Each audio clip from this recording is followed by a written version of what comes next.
Coming up on today's show, we're going to break down a report from an NBA executive after he told Hoops Hype and Michael Scotto that the Knicks' next trade might involve Julius Randle. So we'll break that idea down. Also, a lot of smoke continues to circulate around Dejounte Murray and the Knicks. Reports are coming out that despite that the Knicks already traded for OG Anunoby, they still want to trade for Dejounte Murray. And then we're also going to go through 3 other trade targets on today's video because I believe the Knicks have to make another trade. I love the OG move, but now you don't have a guard off the bench, so we're going to break that down. But first, make sure you are subscribed to New York Knicks Now by Chat Sports because if the Knicks make a move, we are going to make a video. We went live on the channel yesterday, came into the studio, got you guys some content, and I promise you this, if the Knicks make another move, we're making another video. So subscribe and help us get to 31,000 subs.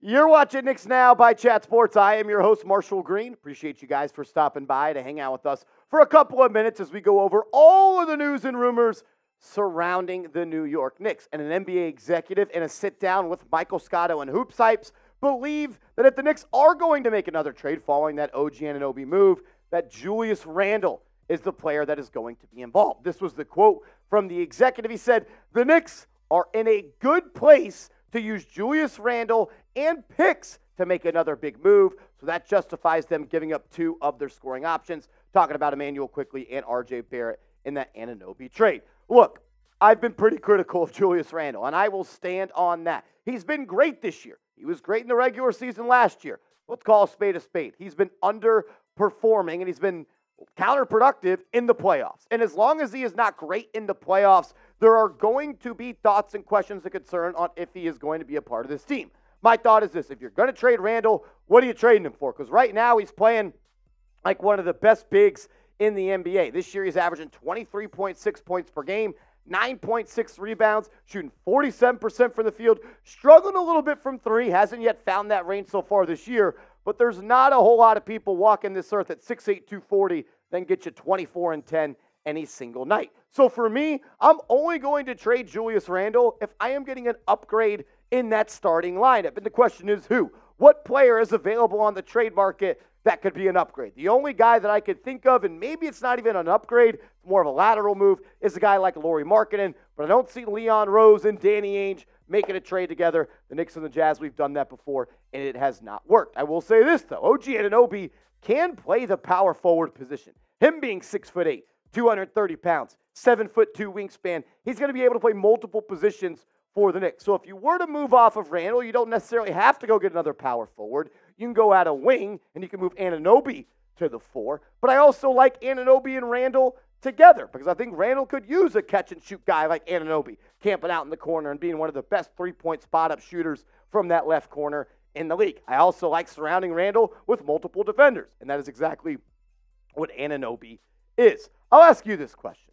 Do you think the Knicks should trade Julius Randle? For me, I'm going to say no, and that might be a surprise for a couple of people. I want to see what Randle, Anunoby, Brunson, and the rest of the crew can do as they do have a new roster, and they're starting to go and see what they could do with this new team. Let me know what you think, though. Type T for trade, K for keep, sound off in the comment section.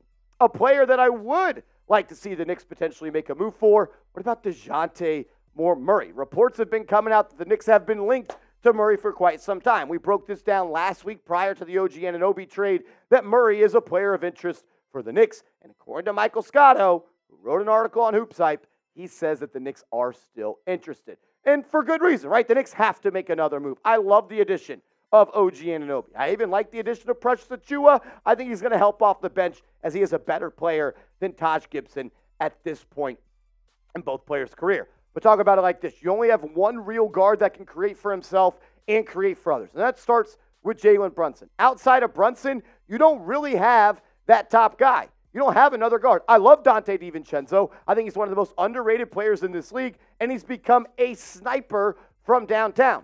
And I like Deuce McBride, but he's not someone that's going to create for himself and others consistently. I think Quentin Grimes is going to get more minutes. I think he's going to play better, but we know what Grimes' game is. Josh Hart is Josh Hart. He's energy, effort, and hustle plays. They don't have any other guard that can get downhill, go get a bucket and create for themselves. And that's why I think a trade for Dejounte Murray or another guard that we might be talking about later in the show could make some sense. Also, you didn't include any first-round picks in that trade for OG Anunoby. So you still have all of this draft capital, potentially 4 first-round picks in 2024. The Pistons pick is not going to convey, and neither is the Washington Wizards. So you're really going to have 2 first-round picks this year, yours and the Dallas Mavericks, and then you'll have potentially 4 first-round picks in 2025. I'm going to tell you why. I believe the Knicks should trade for Dejounte Murray coming up in a second. But first, I got to give a huge shout-out to today's sponsor, PrizePicks. Go to prizepicks.com/CLNS. Use the promo code CLNS, and PrizePicks will match your first deposit up to $100. It's daily fantasy sports made easy. All you do is choose more or less on players' projected stat total. And I've got my lineup ready for the Final Four when it comes to the college football playoff. I think Quinn Ewers is going to go less than 292.5 yards. I believe Michael Penix is going to have a big day, more than 319.5. I think Alabama is going to shut down the Michigan Wolverines, so give me less on J.J. McCarthy. You can roll with my picks or fade my picks, but if you're going to play daily fantasy sports, do it with our proud sponsor, PrizePicks. That's prizepicks.com/CLNS, promo code CLNS. This is what Michael Scotto had to say about Murray and a potential trade for the Knicks. Quote, the Knicks will continue to be active on the trade market, league sources told Hoops Hype. As previously reported by Hoops Hype, the Knicks have been targeting Anunoby and Hawks guard Dejounte Murray. While losing Quickley seemingly hurts a potential trade package for Murray on paper, Murray remains a player the Knicks are interested in acquiring. And Dejounte Murray makes a lot of sense for the New York Knicks for a lot of the reasons that we've already talked about. They need another bucket getter, they need another creator, and they need another playmaker. But beyond that, he's 6'5". He plays both ends of the court well, and I believe at this point, because he's gone to Atlanta and the Hawks have underachieved, he has become an underrated player in the NBA. Look at what he's done in his last 4 seasons in the association. You can't tell me the guy's not a good ball player. This year he's averaging 20.2 points per game, 5+ assists on great efficiency, 45% from the field and 37.9% from downtown, a high for him in the last 4 years of his career. He's connecting on 38% of threes on 6.3 attempts per night.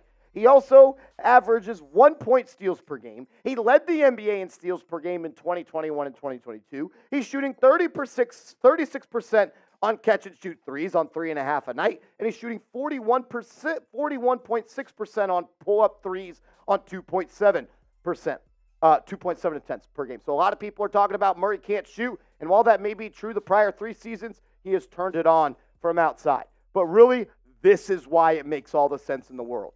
Evan Fournier is an expiring contract, and if you don't know, in a trade, you need to match salary. You don't get much closer than this. You trade Fournier, you trade a player we'll talk about in a second and a couple of picks, and you see if they'll give you Dejounte Murray. Bada boom, bada bing. You might have yourself one of the best starting 5s in the league.